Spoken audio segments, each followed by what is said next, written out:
Hi all, ரசம் சாதம் எப்படி பண்ணுறதுன்னு பார்க்கலாம். ஒரு டம்ளர் அரிசியும் 2 டேபிள் ஸ்பூன் துவரம் பருப்பையும் 20 மினிட்ஸ் ஊற வச்சு எடுத்துக்கிறேன். 1 டேபிள் ஸ்பூன் சீரகம், 1/2 டீஸ்பூன் மிளகையும் சேர்த்து பவுட்ரு பண்ணிக்கிறேன். 6 பல் பூண்டையும் 1 டேபிள் ஸ்பூன் மல்லி பவுடரையும் ஆட் பண்ணிக்கிறேன். ட்ரையாக அரைச்சிட்டு வந்துக்கிறேன்.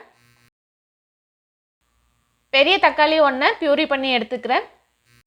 சின்ன லெமன் சைஸ் புளியை ஊற வச்சு எடுத்துக்கிறேன். 3 டேபிள் ஸ்பூன் ஆயில் விட்டு கடுகு போட்டு பொரிஞ்சதும் சின்ன வெங்காயமும் கருவேப்பிலையும் ஆட் பண்ணிக்கிறேன். வெங்காயம் நல்லா வதங்கினதுக்கப்புறம் அரைச்சி வச்சிருக்க தக்காளியை உள்ள ஆட் பண்ணிக்கிறேன். தக்காளியோட ரா ஸ்மெல் போனதுக்கப்புறம் கரைச்சி வச்சிருக்க புளி தண்ணியை உள்ள ஆட் பண்ணிக்கிறேன். அரைச்சி வச்சிருக்க சீரகம் பூண்டு பேஸ்ட்டை உள்ள ஆட் பண்ணிக்கிறேன். மஞ்சள் தூள் 1/2 டீஸ்பூன், மிளகாத்தூள் 1 டீஸ்பூன், பெருங்காயத்தூள் 1/2 டீஸ்பூன் ஆட் பண்ணிக்கிறேன்.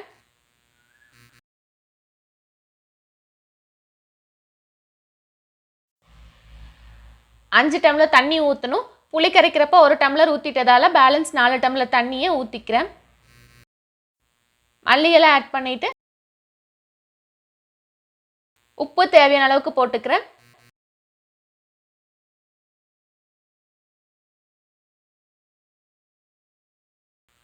தண்ணி நல்லா கொதி வருது. ஊற வச்சிருக்க அரிசியை உள்ள ஆட் பண்ணிக்கிறேன். அரிசி போட்டு நல்லா கலந்து விட்டதும் மூடி போட்டு விசில் வச்சிடுறேன். 4 விசில் விட்டு எடுத்துக்கிறேன்.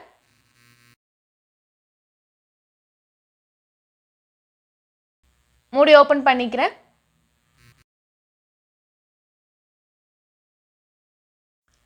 ரசம் சாதம் கொஞ்சம் கெட்டியாக இருக்குது, அதனால் 1 டம்ளர் தண்ணியை கொதிக்க வச்சு எடுத்திருக்கேன்.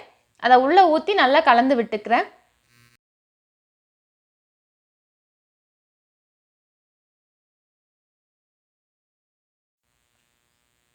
டேஸ்டியான ரசம் சாதம் ரெடி. உங்களுக்கு இந்த வீடியோ பிடிச்சிருந்தா லைக் பண்ணுங்கள், ஷேர் பண்ணுங்கள், சப்ஸ்கிரைப் பண்ணுங்கள். தேங்க்ஸ் ஃபார் வாட்சிங்.